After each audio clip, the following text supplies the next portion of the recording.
Well, I got myself into a bit of a pickle because I put off a lot of jobs that needed to be done. And so what I'm going to do is I'm going to do a bunch of fine art prints on the VG3-540, the Roland. I'm going to do a bunch of heat transfers on the Epson F2100, heat transfer direct to film stuff.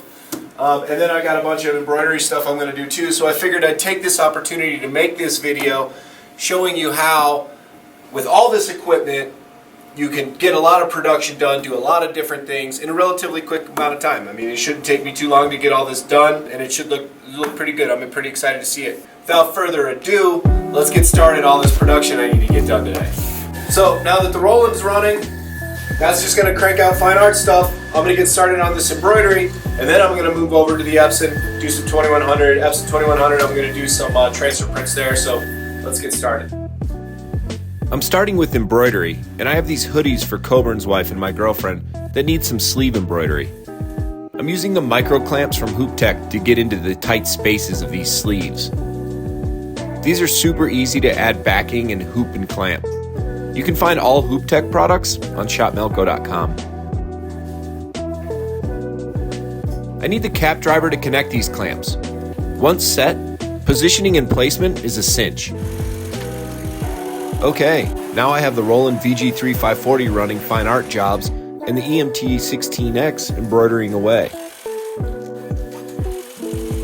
I'll get started on printing digital transfers on the Epson F2100. Printing DTF is kind of a new concept.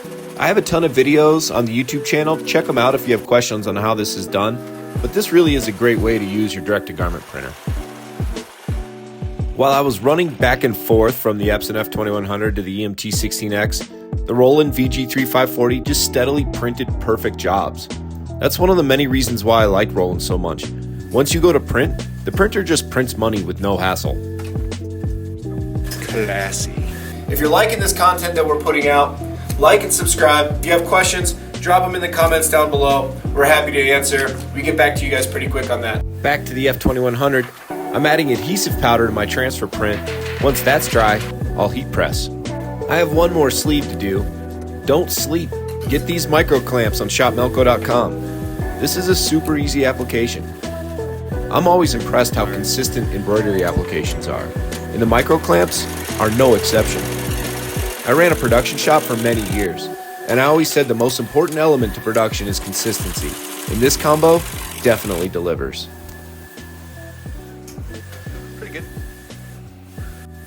Girls will like it. Now my heat transfer jobs are done on the F2100, and it's time to heat press them. Heat transfers on DTG printers work great on all types of fabrics where DTG might come up short.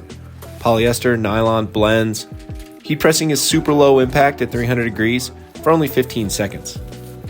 Cold peel the transfer, then put the shirt back under the heat press for 5 seconds or so. The image is permanent and will last as well as any screen print or DTG print. Plus, the whites are as bright as can be. If you know me, you know I love tables in a production space, especially rolling tables. It's time to start cutting my prints. I got that clear cutting pad from yellowtools.com. It's awesome. I'll put the link down below.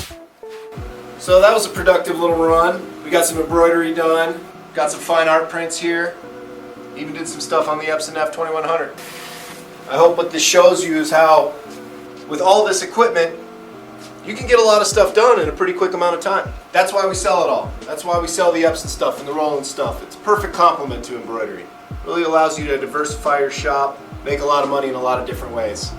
Thanks for watching. If you're liking this content, be sure to like and subscribe. We'll see you next time.